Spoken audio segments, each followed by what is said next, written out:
Je suis juste impatient, mais impatient et sûr de moi-même. Et le verdict tomba. Monsieur Alapini Angelo Oyolabi. Alors, le jury a délibéré. Et je vais vous donner donc les remarques qui ont été faites donc par le jury après avoir donc apprécié votre travail. Le jury juge que le sujet que vous avez abordé est très intéressant et qu'il est pratiquement original et qu'il prend en compte le PCI et la question de la transmission.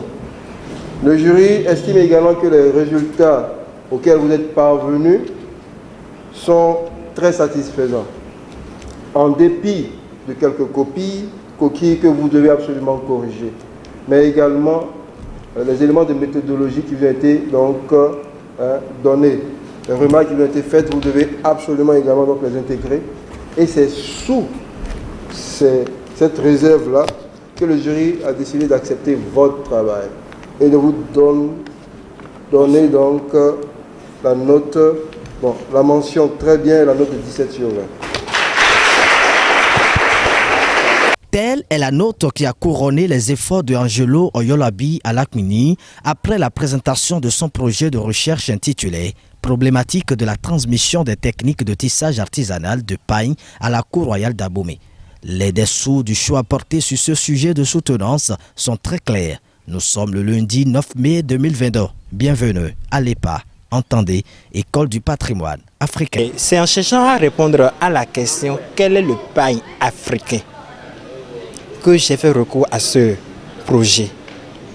Parce qu'on nous vend de Ouas, on nous vend des tissus venus de la Hollande, d'un peu partout, et on dit que ça c'est le pain africain.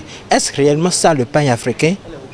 Et ce qui est fabriqué ici, par nos frères ici, de façon manuelle, n'est-ce pas du pain africain?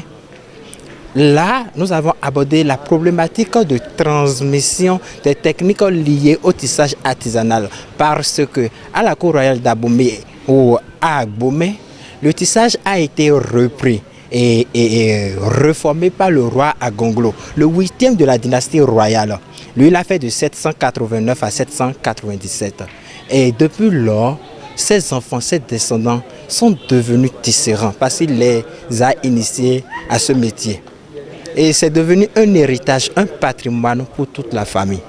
Voilà maintenant que, oui, vous avez appris le projet, et vous avez appris le métier, vous savez faire.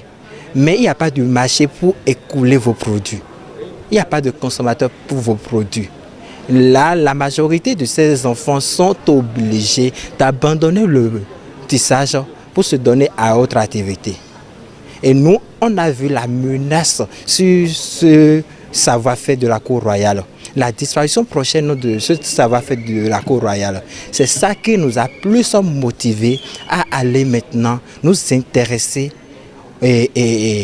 aux techniques de transmission de tissage, afin maintenant de montrer que voilà un savoir-faire que les jeunes pourraient par exemple embrasser pour se donner une autonomie financière.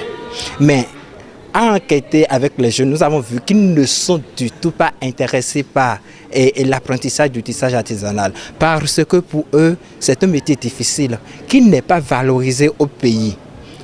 Ils disent qu'ils n'ont jamais vu un tisserand, par exemple, et mener une vie vraiment qui va plaire. La jeunesse est désintéressée, les pratiquants du canvas sont démotivés et comme un poison lent, la transmission de ce savoir africain meurt doucement. Bref, il faut corriger le tir, mais avant, un problème se pose. Les tisserands ont posé le problème de la matière première, c'est-à-dire le fil coton. Majoritairement, ce que nous voyons et ce pourquoi les Béninois n'aiment pas utiliser le pain tissé, c'est parce que c'est fait en produit d'industrie, c'est fait en polyester.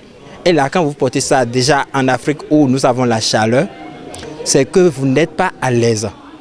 Mais lorsque vous utilisez le coton, vraiment c'est free, on est bien à l'aise là-dedans. Voilà que le Bénin est meilleur en production de coton. Et nos artisans, nos tisserands peinent à trouver ce coton. Donc voilà le point culminant et sur lequel on pense réellement nous pencher.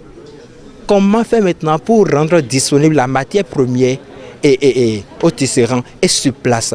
Connu pour son sens d'humilité et de gratitude, l'impétrant ne peut pas ne pas attester de sa reconnaissance acquis de droit en de pareilles circonstances. D'emblée, sans tourner mon regard, je m'en vais d'abord remercier cet organe qui reste mon organe. Je veux parler de Royal TV, qui, depuis fin 2017, ne cesse de faire.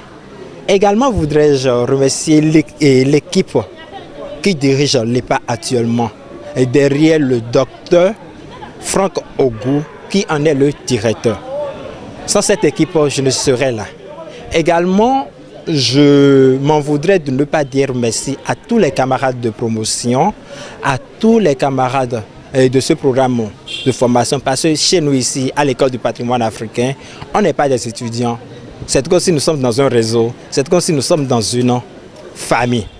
Je m'en vais remercier Clara, qui est une collaboratrice avec qui j'ai travaillé sur le projet. Moi, j'ai parlé de la transmission, elle a parlé de la valorisation.